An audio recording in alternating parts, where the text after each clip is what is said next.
नमस्कार, बहुत स्वागत आपका अनादि टीवी पर। मैं हूं आपके साथ। पर उत्तर प्रदेश का स्पेशल डिबेट शो स्पॉटलाइट देख रहे हैं आप, और बात करेंगे आज जातिवाद में तुष्टीकरण का तड़का।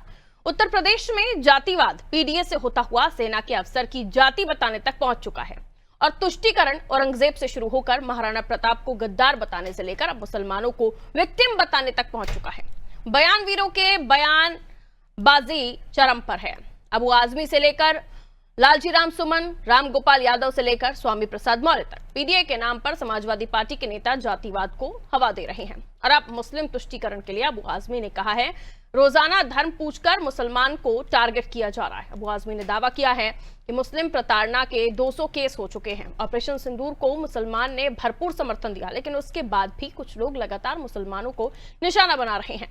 अबू आजमी ने प्रधानमंत्री नरेंद्र मोदी से भी अपील की है कि वो देश को बताएं कि मुसलमान ने पूरी ताकत के साथ आतंकवाद के खिलाफ लड़ाई में मोदी सरकार का समर्थन किया है। अबू आजमी के बयान पर पलटवार करते हुए यूपी सरकार के मंत्री कपिल देव ने कहा, कुछ लोगों को भारत माता की जय से परहेज है और वो औरंगजेब का गुणगान करते हैं। अबू आजमी भी उन्हीं में से एक हैं।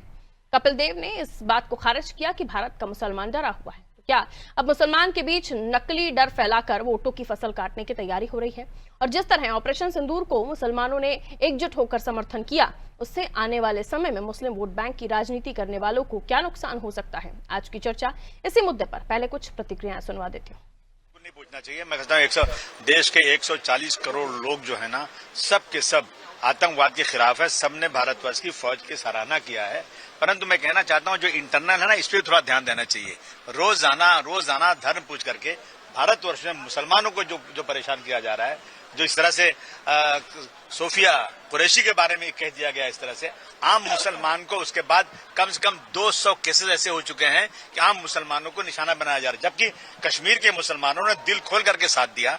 उन्होंने दिखाया कि भाई किस तरह से अमन चैन हो, किस तरह से हमने अपने यहाँ आए हुए जो है टूरिस्टों को उन्होंने अपने घर खोल दिए। लेकिन उसके बाद भी कुछ लोग जो हैं लगातार मुसलमानों को निशाना बना रहे हैं। मैं प्रधानमंत्री जी से कहना चाहता हूं, कम से कम आप मुंह खोल के बोलिए कि इस देश के मुसलमानों ने पूरी ताकत के साथ आपके इसमें समर्थन किया आतंकवाद के खिलाफ। देखिए, अबू आजमी को जिस प्रकार से पीछे औरंगजेब की प्रशंसा करते नजर आए, तो आज भी भले ही वो ऑपरेशन सिंधु की प्रशंसा कर रहे हो, पर उनको कहीं ना कहीं औरंगजेब ही नजर आता है।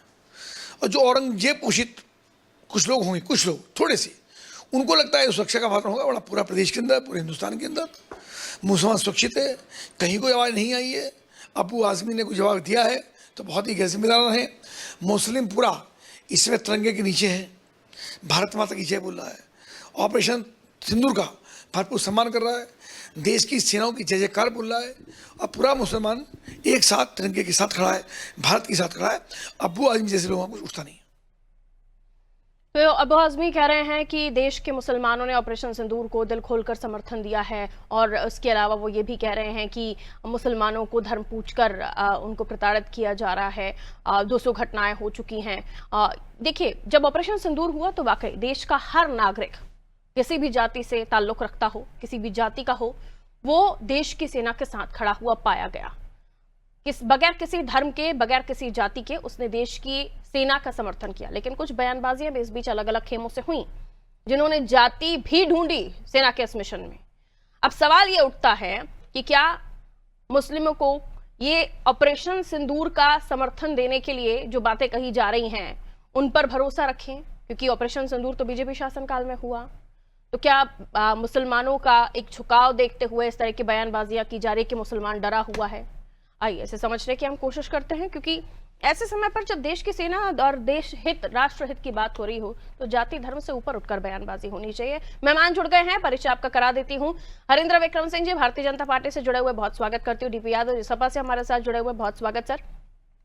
वरिष्ठ पत्रकार नाविद शको जी हमारे साथ जुड़े हुए हैं। नाविद साहब, आपका भी बहुत बहुत वेलकम। नाविद साहब, आप ही से मैं इस चर्चा की शुरुआत करती हूँ। क्या वाकई अब जो राष्ट्रहित, देश हित की बात होती है, वहां पर राजनीतिक बयानबाजियां, धर्म, जाति, यहां पर भी आप अपना वोट बैंक साधने की कोशिश कर रहे हैं, या सॉफ्ट टारगेट आप देख रहे हैं कि यहां इस वोट बैंक को अगर हम समझा लेंगे तो शायद ये वोट बैंक खसकने से बच जाएगा? हमने देखा पिछले दिन जो बयानबाजियां हुई, देश की सेना का कोई जाति, कोई धर्म नहीं होता, उनका सिर्फ एक ही मोटो होता है, राष्ट्रहित, देश हित। लेकिन उसके बावजूद भी पीडी आ गया, फिर सोफिया कुरैशी को लेकर भी बयानबाजियां हुई। इस तरह की बयानबाजियां क्यों हो रही हैं सर? और सवाल ये भी उठता है कि क्या ये माना जाए कि ऑपरेशन सिंदूर के साथ देश का मुसलमान खड़ा हुआ पाया गया, तो उसका झुकाव इस ऑपरेशन सिंदूर के साथ साथ आप इनडायरेक्टली कह लीजिए कि बीजेपी की तरफ भी दिख रहा है, इसलिए भी ये बयानबाजियां सामने आ रही हैं? आपका इस पर विश्लेषण नावेद साहब? देखिए, देश में अगर धर्म और जाति की राजनीति होती है तो किसी भी देश के लिए ये अच्छा नहीं है। हमारे देश में भी अगर धर्म और जाति की राजनीति होती है तो हमारे देश हित में ये नहीं है। विकास कार्य रुकते हैं, मुद्दे रिजर्व हो जाते हैं जाति और धर्म में, तो विकास की बातें नहीं हो पाती, जनता की बातें नहीं राजनीतिक दल कर पाते और इसी शॉर्टकट से वो जीत भी जाते हैं और ये सिलसिला जारी रहता।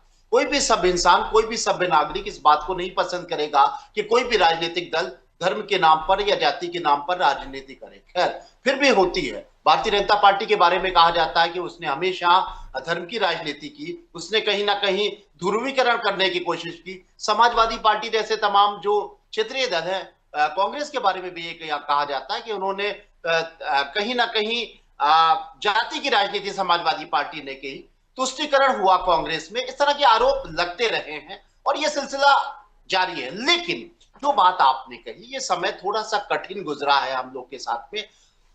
हमारे बड़ा ताकतवर देश है हमारा भारत, हमारे यहाँ की एकता, हमारी एकजुटता, किसी में हम किसी से कम नहीं है। लेकिन कश्मीर में जिस तरीके से हमारे देश के नागरिकों के ऊपर हमला किया गया, निर्दोष नागरिक हमारे ऊपर धर्म के नाम पर मारे गए, पाकिस्तानी प्रायोजित आतंकियों ने जिस तरीके से क्रूरता के साथ पे हमारे नागरिकों को मारा, उसके बाद हमारे देश ने पूरी ताकत के साथ में आतंकियों का जवाब दिया, पाकिस्तान में घुस के उनको मारा।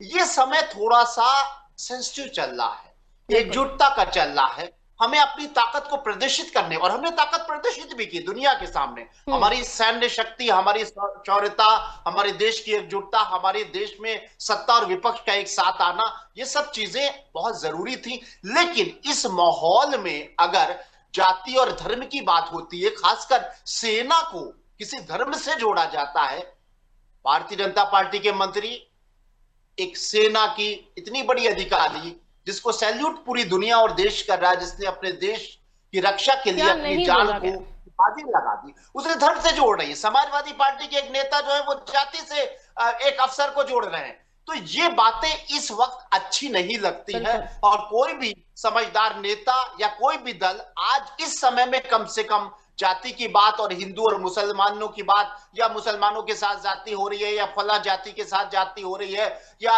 ये फला मुसलमान है वो हिंदू है, ये सारी बातें कम से कम ये मौका तो नहीं है। और अगर इस समय कोई राजनेता या राजनीतिक दल हिंदू मुसलमान तुष्टीकरण और जाति की या धर्म की राजनीति करता है तो जनता उसको नकार देगी। बिल्कुल। मैं डीपी साहब आपके पास आ रही हूँ, क्या इस तरह के बयान देकर भावनात्मक कार्ड खेलने की कोशिश की जा रही है, या धर्मनिरपेक्षता को मजहबी भावनाओं से जोड़कर देखने की कोशिश की जा रही है? क्यों इस तरह के बयान दिए जा रहे हैं अबू आजमी की तरफ से? अनम्यूट कीजिए सर, म्यूट है आपका डिवाइस। जी, मेरी आवाज आ रही है पारुल जी? आ रही है, आपकी आवाज आ रही है, कहिए सर। जी देखिए पारुल जी, भारत की सेना बहुत पराक्रमी सेना है। भारत की सेना का कोई जवाब नहीं है। पूरी दुनिया भारत के सेना की लोहा मानती है और अतीत में भारत की सेना ने इस बात को प्रमाणित किया है कि अगर भारत के ऊपर कोई आंख उठा करके देखेगा तो निश्चित रूप से उसका मुंहतोड़ जवाब दिया जाएगा, चाहे 1971 का युद्ध हो या उसके पहले के युद्ध रहे हो। देखिए हो क्या रहा है आजकल, भारतीय जनता पार्टी की सरकार जो है वो कहीं ना कहीं सेना के कंधे पर बंदूक रख करके अपनी राजनीतिक रोटी सेकने का काम कर रही है। आप देखिए, जब भारत में पहलगाम में निहत्थे पर्यटकों के ऊपर, निर्दोष पर्यटकों के ऊपर हमला हुआ था तो उस समय किस तरह से पूरा देश इकट्ठा हो गया था और आदरणीय प्रधानमंत्री जी के नेतृत्व में पक्ष हो या विपक्ष हो, सभी लोगों ने इस बात को कहा कि आप कार्रवाई करिए और हम आपके पीछे खड़े हैं, हम आपके साथ खड़े हैं। यहाँ तक कि जो सामान्य नागरिक थे उन्होंने भी कहा कि अगर आप मुझे अवसर देते हैं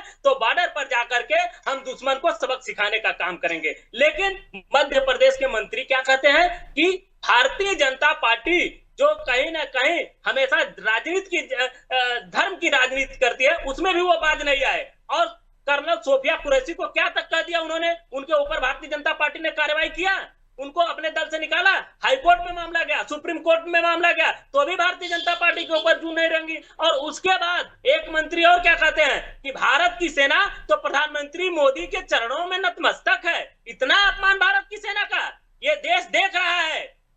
और उसके बाद जिस तरह से टारगेट करके मुसलमानों को या अन्य बिरादरियों को कहीं ना कहीं ये लोग अपमानित करने का काम कर रहे हैं, आने वाले समय में इनको सबक सिखाने का काम करेगी जनता।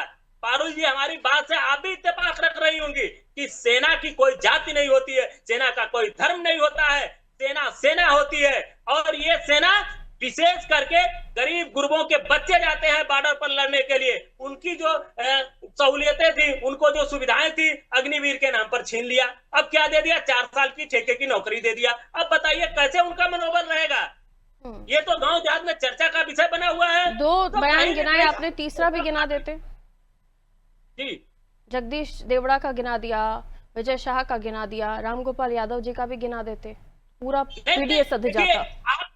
सुनिए पारुल जी, सुनिए, मैं देखिए राम गोपाल यादव जी ने कोई आपत्तिजनक बात नहीं की थी। वो तो भारतीय जनता पार्टी की बात को आगे बढ़ाए थे कि अगर इनको पता चल गया होता कि जो विंग कमांडर व्योमिका सिंह, जो कहीं ना कहीं इनकी असली जात पता चल जाती, तो सोफिया कुरैशी जैसे उसका भी अपमान करते ये लोग।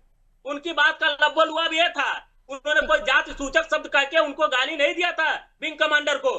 वो तो सम्मान करते हैं और पूरी भारतीय जनता पार्टी अपमान करती है। तो समाजवादी फिर आगे पार्टी की लाइन में जोड़ दिया आपने कि जितने भी ऑपरेशन को कामयाब करने वाले लोग थे वो सब पीडीए के थे, यहाँ पर भी जाति जोड़ दिया आपने। ये तो पूरा देश देख रहा है, पीडीए के लोग थे। तो फिर आगे वाली लाइन को फिर अपना आप माफी मांग लीजिए कि देश की सेना का कोई जाति धर्म नहीं होता।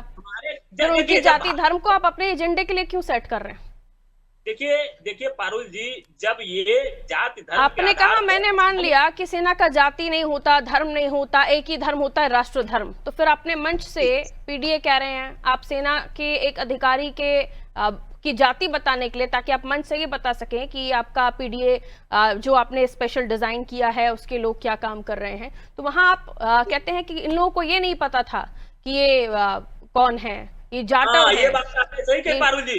जब लेफ्टिनेंट, आगे मैं बोलूं, जब लेफ्टिनेंट कर्नल सोफिया कुरैशी का इन्होंने अपमान किया धर्म देख करके, बिल्कुल अपमान किया था, लेकिन सेना के अधिकारी की जाति बताते बताते वो एक जाति सूचक शब्द का इस्तेमाल कर गए ना, जो तो क्लियरली हमारे संविधान में भी नहीं है, उसको कहना सही। नहीं, जो गलती है उसको मानने का भी। अभी अबू आजमी पर आ जाइए, 3-4 दिन से हम इन्हीं चीजों पर डिबेट कर रहे हैं। अबू आजमी जी कह रहे हैं मुसलमान डरा हुआ है। कौन सा मुसलमान डरा हुआ है इस देश में? जो तो खुद सीना तान के ये कह रहा है कि मुझे बॉर्डर पर भेज दीजिए, मैं लड़ने के लिए तैयार हूँ, वो डरा हुआ है?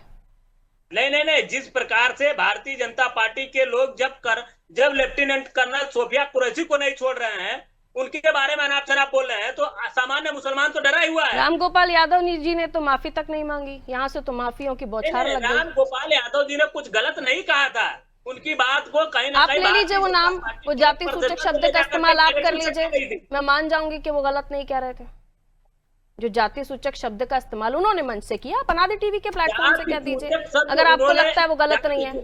उन्होंने इस्तेमाल किया था, लेकिन उसको कहीं गलत अर्थ में न देखिए। शब्द तो गलत ही था ना सर, शब्द तो गलत ही था ना। गलत को स्वीकार करने में आपको इतनी प्रॉब्लम क्यों हो रही है? ठीक है, आ रही हूँ। उसके बाद अबू आजमी जी ये कहते हैं कि देश का मुसलमान डरा हुआ है। मैं तो आज अपने इस टीवी प्लेटफॉर्म अनादि टीवी के जरिए मैं अपील कर रही हूँ, कौन डरा हुआ है जरा हमें भी बताइए। किसको डर लग रहा है इस देश में? कौन सा मुसलमान डरा हुआ? नावेद साहब, मैं आपसे भी विनती करती हूँ, आप डरे हुए हैं क्या? लग रहा है कि आपको डर? जी बिल्कुल, बहुत मेरे मन में हमारे छोटे भाई जो हैं वो सपा के प्रवक्ता, सपा के नेता बैठे हुए हैं और उन्होंने उनके सामने जो आपने प्रश्न रखा, दरअसल अबू आसिम आजमी की बात जो आपने कही, अबू आसिम आजमी विपक्ष के एक नेता हैं और वो बयान दे रहे हैं कि मुसलमान डरा हुआ है। हो सकता है उनको ये लग रहा हो, विपक्ष का काम है कि समाज की पहरेदारी करना। अगर कोई वर्ग डरा हुआ है तो उसकी लड़ाई लड़ना चाहिए, अगर महंगाई है तो उसकी लड़ाई लड़ना चाहिए, अगर रिश्वतखोरी हो रही है तो लड़ाई, ठीक है, उनका बयान ठीक है। लेकिन उससे जुड़ा एक मामला है जो प्रश्न मुझे लगता है आज की डिबेट में उठना चाहिए।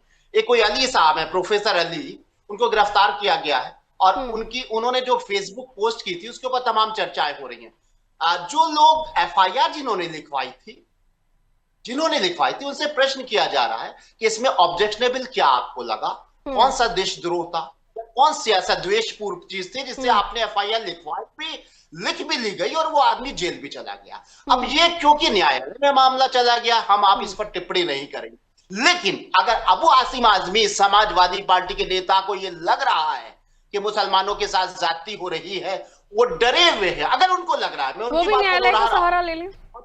और एक कोई व्यक्ति मुस्लिम समाज का ही जो पढ़ा लिखा है, प्रोफेसर है, वो जेल चला गया, उसके ऊपर समाज में तमाम सवाल उठ रहे हैं कि वो आखिर उसने कौन सी ऑब्जेक्शनेबल बात की थी। एक चैनल पे उससे आधे घंटे एंकर ने पूछा कि जिन्होंने एफआईआर लिखवाई थी, क्या आप बता दीजिए, वो बता नहीं पाई महिला कि क्यों उसको गिरफ्तार किया। इस लड़ाई को अबू आसिम कह रहे हैं कि ये हो रहा है, लेकिन अखिलेश यादव जी ने इतना बड़ा देश में एक मुद्दा चल रहा है कि अली को गिरफ्तार क्यों किया गया, क्या उसकी फेसबुक पोस्ट में अगर ऑब्जेक्शनेबल बात थी तो जरूर गिरफ्तार करना चाहिए, और अगर समझ में नहीं आ रही है तो एफआईआर कराने वाले और बीजेपी गवर्नमेंट के लोग जवाब दें कि इन्होंने ये देशद्रोह किया था। इसकी लड़ाई अखिलेश यादव लड़ नहीं पा रहे हैं। बहुत अच्छा काउंटर क्वेश्चन किया सर आपने, और बहुत अच्छी बात छेड़ दी है। अबू आजमी जी लड़ेंगे या अखिलेश जी लड़ेंगे, इशारों में ये मुद्दा, ये अगर आप मुसलमानों के साथ भी अपने आप को खड़ा हुआ पाए जाते, होना भी चाहिए, आपका एमवाई फैक्टर तो बहुत ही महत्वपूर्ण है, तो फिर अखिलेश जी को भी लड़ना चाहिए इस बारे में, कुछ तो आवाज उठे, फेसबुक ट्विटर पोस्ट कहीं पर भी तो दिख जाए, पर इस पर बात ही नहीं हुई। तो ये आपका एक तरफ आप कह रहे हैं मुसलमान डरा हुआ है, और अगर किसी मुसलमान के साथ कुछ हो जाता तो वहां पे भी खड़े नहीं पाए जाते आप। ठीक है, अब हरेंद्र जी के पास आ रही हूँ, इस बात का जवाब डीपी यादव जी बाद में दीजिएगा। हरेंद्र जी, ये पूछा जा रहा है आखिर क्यों ऐसा लग रहा है वो आजमी को कि देश के मुसलमान डरे हुए, 200 घटनाओं का जिक्र कर रहे हैं, वो अभी प्रोफेसर अली का भी मामला सामने आ गया कि ऐसी चीजें क्यों हो रही हैं देश में, और अगर ऐसी चीजें हो रही हैं और जो एफआईआर करा रहा है वो खुद ही नहीं बता पा रहा है कि उसने एफआईआर किस बिहाफ पे करवाई, तो इस तरह के मामले भी सामने आ रहे हैं, इसलिए सवाल उनका उठता है और वो पूछ रहे हैं और वो बोल भी रहे हैं कि प्रधानमंत्री जी को भी बोल रहे हैं कि देश का मुसलमान सुरक्षित महसूस नहीं कर रहा है। हरेंद्र विक्रम जी। जी पारुल जी, अपना अपना विषय अपने अपने तरीके से लोग रखते हैं, लेकिन जो वर्तमान समय चल रहा है, वर्तमान समय में आप देख रहे हैं कि तनाव के वातावरण से निकलकर हमारी सेना ने जो शौर्य का प्रदर्शन किया है, पूरे विश्व को दिखाया है कि भारत अब सक्षम भारत है। उस शौर्य गाथा को हम लोगों को समाज के बीच में लाना चाहिए, और हमारे जो भी सैनिक हैं उन सबके शौर्य को गाकर हमें प्रोत्साहित करना चाहिए कि नहीं, आप लोगों ने बहुत अच्छा काम किया है। लेकिन कुछ पार्टी और कुछ लोग, उनको यह चीज पच नहीं रही, यह बात पच नहीं रही है, क्योंकि भारतीय जनता पार्टी की सरकार है, तो कैसे किस माध्यम से देश में उपद्रव फैले, और समाजवादी पार्टी लाल टोपी के लोग जो काम कर रहे हैं, वो अपनी पार्टी का जो उनको मोटो है, जो उद्देश्य है, उसको लेकर ही वो आगे बढ़ रहे हैं, वही काम कर रहे हैं। जैसा कि इनका है पीडीए, पिछड़ा दलित अल्पसंख्यक। तो अभी 1 महीना भी पूरा नहीं हुआ, हो गया होगा, रामजी लाल सुमन ने एक आगी लगाने की कोशिश की, पूरे देश में उफान आया, उसके परिणाम आपने देखे कि कैसे भी दलित वोटों को एक मंच पर लाया जाए। इसके बाद आज वही काम अबू आजमी जी कर रहे हैं कि अल्पसंख्यकों को फर्जी बातें बोलकर, यदि किसी व्यक्ति ने कोई स्टेटमेंट गलत लिखा है तो उस पर कार्रवाई होनी चाहिए। इस तरह के लोग जब हैं तो उन पर कार्रवाई होनी चाहिए।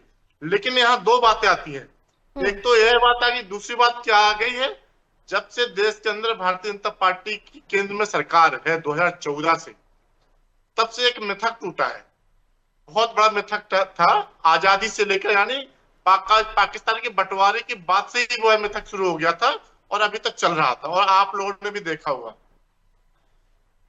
भारतीय जनता पार्टी के अलावा हर पार्टी की सरकार है, हर पार्टी के नेता यह चाहते थे कि मुस्लिम वोट हमें कैसे मिले, पूरा फोकस रहता था मुस्लिम वोट प्राप्त करने का, और उसी के लिए उनके लिए योजनाएं बनती थी, उन्हीं के लिए कार्यक्रम बनते थे, चाहे वक्फ बोर्ड हो चाहे कुछ भी हो, सब कुछ उन्हीं के लिए किया जाता था, लेकिन उनको आगे बढ़ाने का काम कभी नहीं किया गया। जब से 2014 में केंद्र में बीजेपी की पूर्ण बहुमत की सरकार बनी और यह एक ठोकर बनी कि हमें मुस्लिम वोट नहीं चाहिए है, जो भारतीय लोग हैं, जो देश के हित चाहते हैं, वो तो हमारे साथ रहेंगे, लेकिन हम सिर्फ जेको के मुसलमानों के दम पे अगर इसको कोट करें तो आप ये कहना चाह रहे हैं कि वो जाति के नाम पर वोट मांगते हैं। आप जाति के नाम पर एक second DP Yadav ji, let me complete. आप वो जाति के नाम पर वोट मांग रहे हैं, आप जाति के नाम पर नहीं मांग रहे हैं, तो फिर आपके नेता क्यों जातियों का जिक्र करने लगते हैं सर? हम देश के नाम पर वोट मांग रहे हैं, भारत के विकास के नाम पर वोट मांग रहे हैं, सम्मान के नाम पर जो कह रहे हैं अगर जातियों के नाम का उपयोग करके वो भद्दी बातें कर रहे हैं तो आपके नेता तो आपके नेताओं पर तो कार्रवाई भी नहीं कर रही आपकी पार्टी, वो भी तो यही पूछ रहे हैं ना हरेंद्र जी। हमने करके भी दिखाया। हमारी सरकार बनने के बाद हमने नहीं, अभी ताजा मामला जो सेना की अफसर सफिया कुरैशी के ऊपर दिया गया विजय शाह का बयान, उस मामले को भी तो कटघरे में खड़ा कर रही है ना। वो भी तो जाति अगर उसको जाति सूचक शब्द नहीं है वो अगर, लेकिन वो भी तो जाति को ही कहकर उन्होंने बात कही ना, आपत्तिजनक टिप्पणी की ना। गलत तो गलत है सर। कभी कभी क्या होता है, एक आध व्यक्ति ऐसे होते हैं जिनसे स्टेटमेंट में गलतियां हो जाती, लेकिन उससे आपकी पार्टी की कितनी बदनामी हो रही है वो भी तो देखिए। हमारे देश में हमारी सरकार ने कोई भेदभाव नहीं किया। कार्रवाई में भेदभाव करते तो सोफिया कुरैशी जी को हम लोग क्यों अभियान में लगाते? उनके नेतृत्व में पूरा अभियान किया गया और अभियान सफल भी रहा। और यही बात इन लोगों को पच नहीं रही, इसीलिए अल्पसंख्यकों के माध्यम से इस तरह की बातें उखाड़ कर इस समय तो आपको देश के लिए गुणगान करना चाहिए कि हमारे देश ने पाकिस्तान ही नहीं, चाइना, अमेरिका तक को एहसास करा दिया कि उनके सारे वेपन्स खराब रहे और हम लोगों ने इतना बढ़ के शौर्य प्राप्त किया और उन पर विजय प्राप्त की। इसी बात को ये लोग पचा नहीं पा रहे हैं और हमने करके भी दिखाए। आज जितना सुरक्षित मुसलमान आज है भारतीय जनता पार्टी के शासनकाल में, जितना संपन्न मुसलमान आज है। जब चर्चाएं होती हैं तो फिर कई बातें ऐसी आती हैं कि फलाने आतंकवादी का नाम यही क्यों होता है, तो इसलिए भी तो सवाल उठते हैं कि जब हम बात करते हैं आतंकवाद को खत्म करने की तो उसमें फिर नामों को जोड़कर भी क्यों देखते हैं?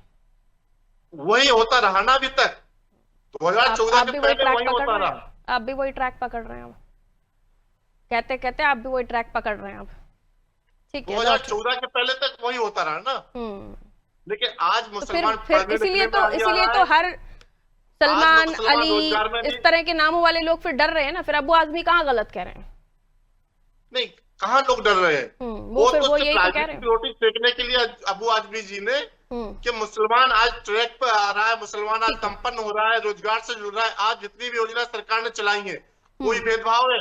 यदि आपको ठीक है, डीपी यादव जी से अब बात कर लेती हूँ। पाकिस्तान में अल्पसंख्यकों की स्थिति देखिए जाके, वहां अल्पसंख्यकों की स्थिति क्या है।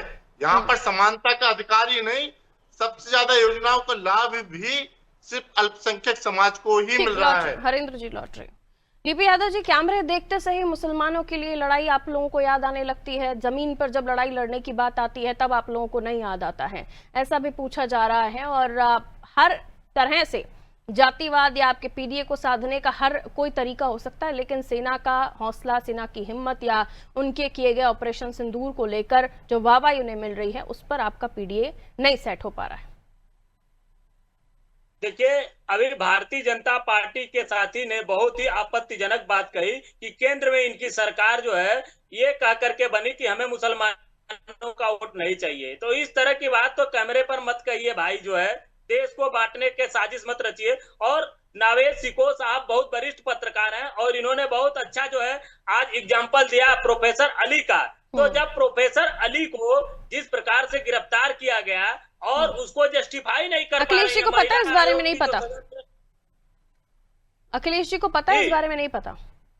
पता तो होगा। देखिए, अखिलेश जब समाजवादी पार्टी के नेता कहते हैं कि मुसलमानों को प्रताड़ित किया जा रहा है तो आप लोग अखिलेश जी को जो प्रताड़ित हो रहे हैं उनके साथ खड़े क्यों नहीं पाए जा रहे हैं? वही तो मैं पूछ रही हूँ। फिर वो 200 घटनाओं का जिक्र कर रहे, खड़े के भी साथ नहीं दिखाई देते। हम आपके चैनल के माध्यम से पूछ रहे हैं, हम आपके चैनल के माध्यम से पूछ रहे हैं कि आखिर प्रोफेसर अली को क्यों गिरफ्तार किया गया?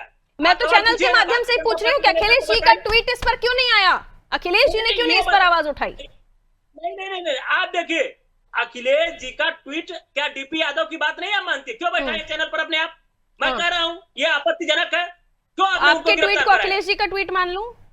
हाँ, अखिलेश देखिए हद कर रहे हैं आप। देखिए, जिस प्रकार से दो ही घटनाएं हैं। देखिए, एक तो कर्नल सोफिया कुरैशी के बारे में इतनी आपत्तिजनक बात, उसके बाद भी छुट्टे साड़ जैसे भारतीय जनता पार्टी के नेता। मैं तो 200 घटनाओं का भी जिक्र कर रही हूँ ना।